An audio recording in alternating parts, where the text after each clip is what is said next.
नमस्कार मंडळी, स्वागत आहे तुमचं माझ्या आजच्या नवीन पॉडकास्टमध्ये। आजचा आपला विषय आहे पत्रास्टेचा केअरटेकर।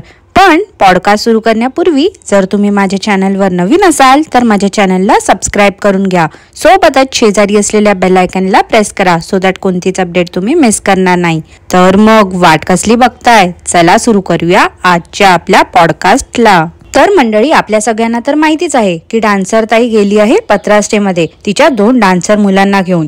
त्याच सोबत पत्रास्टेमध्ये डोंगरावरची जी आत्या आहे ना, तिची आई पण आली आहे। आता त्या बिचाऱ्या आजीला तर माहिती पण नाही की हा पत्रास्टेचा केअरटेकर तिला फक्त कॉन्टेंट म्हणून घेऊन गेला आहे। तिला बिचारीला असं वाटत असेल की प्रेमापोटी त्याने नेलं आहे तिला राहायला। तर ह्या सगळ्यांना घेऊन पत्रास्टेचा केअरटेकर गेला होता धबधब्यावर। आता हा बाई माणूस एवढं याच्या गेस्टला बोलतो ना की इथे आले तुम्ही की फिरण्यासाठी ही गाडी बुक करू शकता, ती गाडी बुक करू शकता।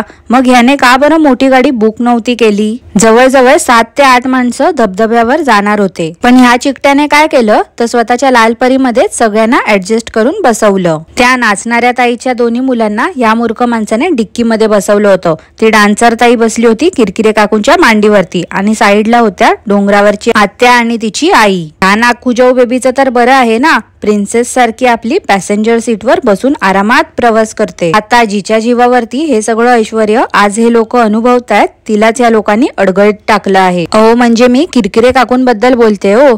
आज किरकिरे काकूंमुळेच तर हा चॅनल आहे आणि चॅनलमुळे पत्रास्टे सुरू आहे। पण ह्या निर्लज्ज माणसाची जरा कधी दानत होत नाही की त्या किरकिरे काकूंना पुढे बसवावं। नेहमी आपल्या याला बाजूला नागपूजाऊ बेबीच हवी बसलेली। आणि हे दोघं नवरा बायको एवढे फालतू आहेत की पुढे बसून नुसते एडल्ट जोक मारत असतात। मला एक गोष्ट समजत नाही, ह्या लोकांना लाज कशी वाटत नाही? ह्यांचे बेडरूम जोक्स हे लोक 4 चौघात कसे काय बोलू शकतात? आपल्या आजूबाजूला कोण बसलंय कोण नाही याचं पण या लोकांना भान नसते साधं। आणि हा केअरटेकर स्वतःला मोठा व्हिडिओ एडिटर समजतो। मग ह्याला एवढी साधी अक्कल नाही का की असले 65 जोक हे लोक मारतात ते कट करावे? व्ह्यूज आणि डॉलर साठी ना हा माणूस काही फालतूपणा करू शकतो आणि हे तर आपण सगळे वेळोवेळी बघतच आलो आहे। आता हे लोक पोचले ह्यांच्या डेस्टिनेशन वरती। तिथे एक छोटासा खड्डा होता, तर बिंडोक माणूस बोलतो काय तर लहान मुलांसाठी हे स्विमिंग पूल आहे, इथेच लहान मुलांनी पोहायचं। तर किरकिरे काकू लगेच वाकून बघायला गेल्या। त्यावर हा बाई माणूस बोलतो काय तर मम्मे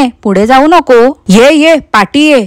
अरे मूर्ख माणसा, त्या किरकिरे काकू स्वतःला 16 वर्षाच्या जरी समजत असल्या ना तरी त्यांना तेवढी अक्कल आहे रे की पुढे जायचं नाही आहे। सगळ्यांनाच काय तू स्वतःसारखा मूर्ख समजतोस काय रे? तिथे पाणी बघून नागपूजाऊ बेबीचा आनंद तर गगनात मावत नव्हता। बाबू काय भारी आहे, मस्त।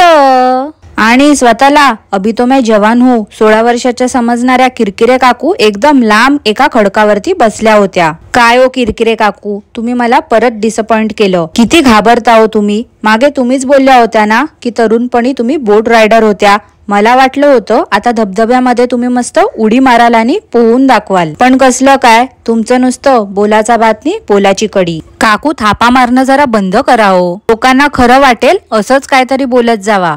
मंडळी, मला असं वाटते ह्या लोकांनी ना आयुष्यात कधीच वॉटरफॉल बघितला नव्हता, कारण कधीच वॉटरफॉल न बघितल्यासारखे विचित्र प्रकारे हे लोक रिॲक्ट करत होते। ह्यांच्या अशा फालतूपणामुळे चॅनलच्या सीईओच्या घरच्यांनी ह्यांच्या व्हिडिओमध्ये येणं बंद केलं आहे। भलेही ते ऑफ कॅमेरा एकत्र असतील, पण जेव्हापासून त्यांनी व्हिडिओमध्ये येणं बंद केलं आहे ना तेव्हापासून त्या लोकांना पण या लोकांची लाज वाटते आणि आता हे सरळ सरळ दिसून देखील येतंय। आता मंडळी, धबधबा, समुद्र, नदी सारख्या जागांवरती जर आपण गेलो तर तिथे किती सावधगिरी बाळगावी लागते हे तर आपल्या सगळ्यांना माहितीच आहे, कारण तिथे पाण्याचा फ्लो असतो। पण ह्या लोकांचा काय तिथे भलताच थिल्लरपणा सुरू होता। सगळे तिथे धबधब्यामध्ये गेले होते, पण बाई माणूस जीव मुठीत घेऊन तुरु तुरु चालत होता। ती नागपूजाऊ बेबी असल्या डरपोक माणसासोबत कशी काय संसार करते देव जाणो। ती डान्सर ताईची मुलगी वर येत होती धबधब्यामधून, तर नरकुंडी माणूस बोलतो काय तर ही पाण्यासोबत जाणार आहे वाहून। किती रे, किती खोटा माणूस असशील तू, कधीतरी तुझ्या तोंडून शुभवाणी निघू दे रे, शर्म करो, भगवान से डरो। अरे एखाद्या विषयी चांगला विचार तुला करायला येत नसेल तर निदान श्राप तरी कशाला देतोस त्यांना? हा, आता तुझ्यासारख्या कावळ्याचे श्राप कोणाला लागणार नाही ती वेगळी गोष्ट आहे। ती आजी एवढी म्हातारी होती तरी मस्त पोहत होती, पण ह्या किरकिरे काकू काय बाबा त्या एका खडकावरती बसल्या होत्या त्यालाच गरम करत होत्या। आधी या किरकिरे काकू जेव्हा टिकरोळीला होत्या ना तेव्हा मस्त ऍक्टिव्ह होत्या, पण आता या पत्रास्टेमध्ये झोपाळ्यावरती बसून बसून ना किरकिरे काकूंनी स्वतःची वाट लावून घेतली आहे। आता हेच बघा ना, त्या किरकिरे काकूंना 2 जण लागतात हात पकडून चालवायला।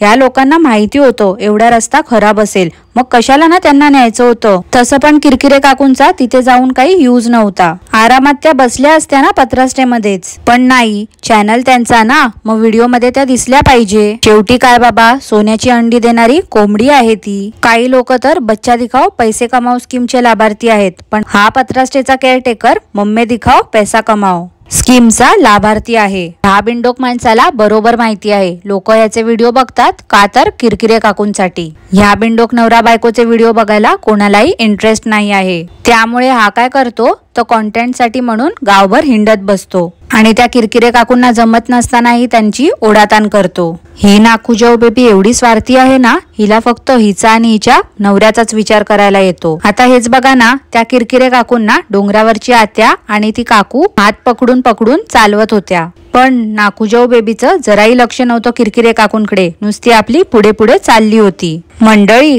गंमत माहिती आहे का, जो लोकांना चुना लावतो ना त्यालाच आता चुना लावला गेला। झालं असं होतं की ह्या केअरटेकरने सुकी कर्दी आणली होती आणि त्यात ह्याला वरवर चांगली चांगली मोठी कर्दी ठेवली होती आणि खाली होता सगळा भुसा। शेवटी जैसी करनी वैसे भरनी। अरे बाई माणसा, तुझ्यासोबत असंच होणार। तू कसा लोकांना ती थाली दाखवतोस जी तुझी अपूर्ण थाली असते, लोकांना तुझं जेवण आवडते म्हणून ते सारखं सारखं नाही घेत रे।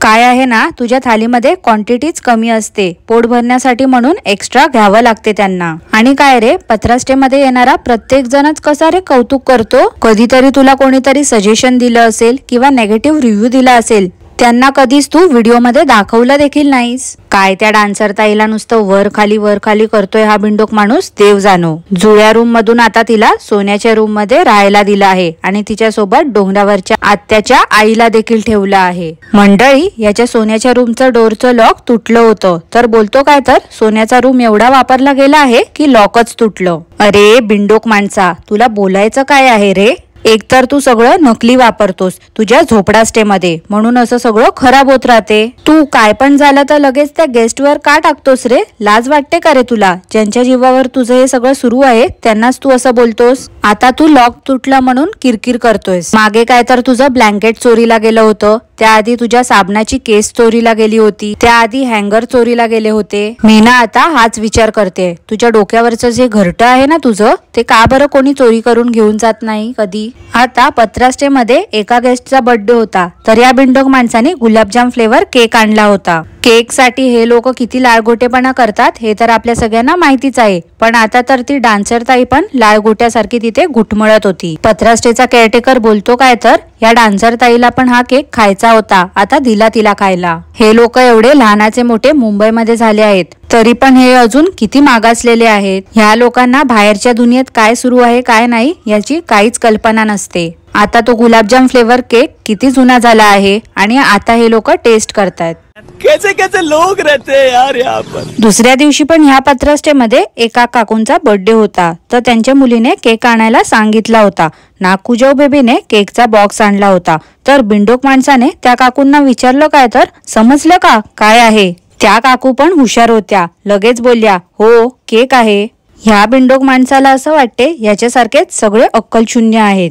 आता त्या काकूंच्या मुलीने पैसे दिले असतील केक साठी, पण ह्या लोकांनी यांच्या आवडीचा केक म्हणजे तोच परत गुलाबजाम फ्लेवर केक आणला होता। स्वतःला खायचा म्हणून हे लोक विकत नाही आणत, तर असं गेस्टच्या जीवावरतीच मजा मारतात। ती डान्सर ताई तर कुठे पण कशी पण नाचायला सुरू झाली होती, तिच्याकडे बघून तर असं वाटते तिला वेड्याचे झटके येतात मध्ये मध्ये। मंडळी, आता मी तुम्हाला एक फोटो दाखवते, हे नेमकं काय आहे हो, मला प्लीज कॉमेंट करून सांगाल का? हे मी पत्रास्टेच्या ब्लॅकबोर्डवर पाहिलं होतं।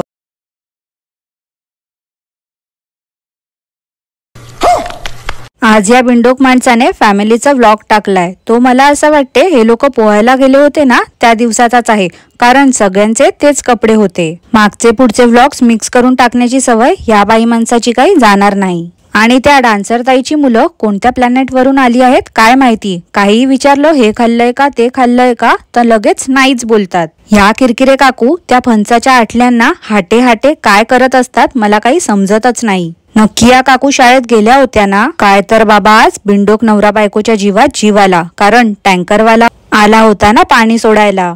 आणि त्या नागकुजाऊ बेबीचं खाजवा खाजवी काय बाबा बंद होतच नाही आहे. अगं ए बाई, जरा ना मार्केटला जातेस ना, कडीलिंबाचा पाला घेऊन ये आणि सकाळी पाण्यात चांगला उकळवतो आणि त्या पाण्याने आंघोळ कर आणि निदान 8 दिवस तरी रोज कर ग बाई आंघोळ. नाहीतर पाणी येत नाही म्हणून महिना आंघोळ करत नाही तू, म्हणून तुला अशी खाज सुटते सगळीकडे. आणि मंडळी, तुमच्याकडे पण असे काही घरगुती उपाय असतील ना, तर या बाईसाठी तुम्ही माझ्या कॉमेंट बॉक्स मध्ये सांगा, कारण लपून छपून का होईना हे लोक आपले पॉडकास्ट ऐकतात आणि त्याच्या खालच्या कॉमेंट्स देखील वाचतात. निदान बिचारीला तेवढीच मदत होईल हो. आणि याच नोटवरती आजचा आपला पॉडकास्ट मी इथेच थांबवते. आय होप तुम्हाला आजचं पॉडकास्ट आवडलं असेल. पॉडकास्ट आवडलं असल्यास लाईक करा, शेअर करा, चॅनलला सबस्क्राईब करायला विसरू नका. सोबतच शेजारी असलेल्या बेल आयकॉनला प्रेस करा, सो दॅट कोणतीच अपडेट तुम्ही मिस करणार नाही. धन्यवाद.